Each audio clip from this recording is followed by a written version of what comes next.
Hi மக்களே, நான் UG முடிச்சேன். ஓகேவா, யூஜி முடிக்கிறப்பதான் என் கூட படிச்ச ஃப்ரெண்ட் எல்லாம் நிறைய பேர் போலீஸ், ஒரு சில பேர் வக்கீல், ஒரு சில பேர் இப்ப இந்த ஆட்சி கட்சி அப்படி இப்படின்னு இறங்கிட்டாங்க. நான் மட்டும் தான் என்னமோ சிங்கிளா அப்படியே சுத்திட்டு இருக்கேன். ஏன்டா வெட்டியா சுத்துறேன்னு எல்லாரும் கேட்கலாம். ஆனா எனக்கு இப்படி இருக்கிறதுதான் பிடிச்சிருக்கு. நான் இதுக்கு முன்னாடி கனெக்டரா இருந்தேன் மக்களே. கனெக்டரா இருக்கப்ப நடந்த ஒரு சின்ன சம்பவத்தை சொல்றேன். நம்ம வாழ்க்கையில நம்ம யார்ட்டையுமே ஏமாறக்கூடாதுன்னு நினைப்போம். ஆனா கண்டிப்பா வாழ்க்கையில நம்ம யாரையாவது ஒரு ஆள்கிட்ட ஏமாறுவோம். ஏமாறப்பதான் தெரியும் பார்த்தா என்னடா ஏமாந்துட்டோம் அப்படின்னு தோணும். அது மாதிரி நான் காலேஜ் முடிச்சுட்டு பிஜி படிக்கலாம்னு நினைச்சேன். பிஜி படிக்கிறதுக்கு காசு கிடையாது, என்னடா பண்றது அப்படின்னு யோசிக்கிறப்ப சரி கனெக்டர் வேலைக்கு போயிட்டு கிடைக்கிற காசுல அப்படியே பிஜி கரஸ்ல படிக்கலாம் அப்படின்னு சொல்லிட்டு பிஜி கரஸ்ல படிச்சேன். MSc ID.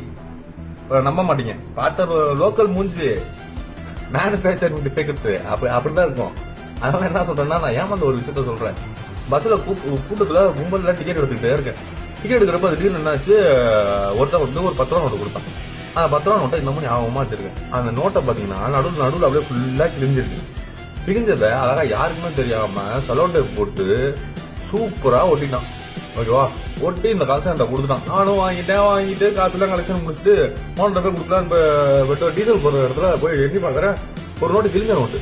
யாரு பார்த்தா யாரா அதை கொடுத்தா கும்பல்ல இப்படி யோசிக்க முடியும்? ஒரு நாளுக்குள்ள எத்தனை மக்கள் ஏறாங்க, எத்தனை மக்கள் இறங்குறாங்க, ரெண்டே பிடிக்க முடியல. அப்பதான் நினைச்சேன், டேய் இந்த மாதிரி கிழிஞ்ச நோட்டுலாம் உங்கள்ட்ட இருந்து அது கிழிஞ்சிருந்துச்சுன்னா அதை ஒட்டி அதை இன்னொருத்தவன்ட்ட கொடுத்து அவன்கிட்ட அதை ஏமாத்திடுவீங்க. அவன் என்ன பண்ணுவான், ஐயோ நம்மள்ட்ட கிழிஞ்ச நோட்டு வந்துருச்சு, நம்ம இதை யார்ட்டா கொடுத்து ஏமாத்தோன்னு சொல்லிட்டு அவன் இன்னொருத்தவன்ட்ட போய் கொடுத்து ஏமாத்த பார்ப்பான்.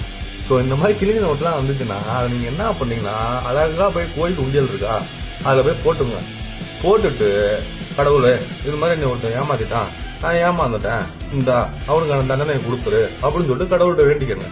அதை விட்டு அவன் நம்மளை ஏமாத்துறதுக்காக அதே 10 ரூபாய் எடுத்துட்டு போய் நான் ஒரு டீ கடையிலேயோ ஒரு கடையில கொடுத்து வாங்கிட்டு அந்த ஒரு டீயை குடிச்சு அப்படி ஒருத்தனை ஏமாத்தி நம்ம என்ன பண்ண போறோம்?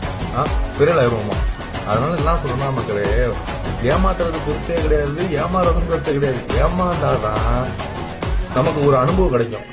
ஏமாத்தினாதான் ஒத்தா எப்படிலாம் ஏமாத்தலாம் அப்படின்னு ஒரு அனுபவம் கிடைக்கும். எப்போதுமே அனுபவமே மிக சிறந்த பாடம். அதனால அனுபவத்தை வச்சு கத்துக்கங்க.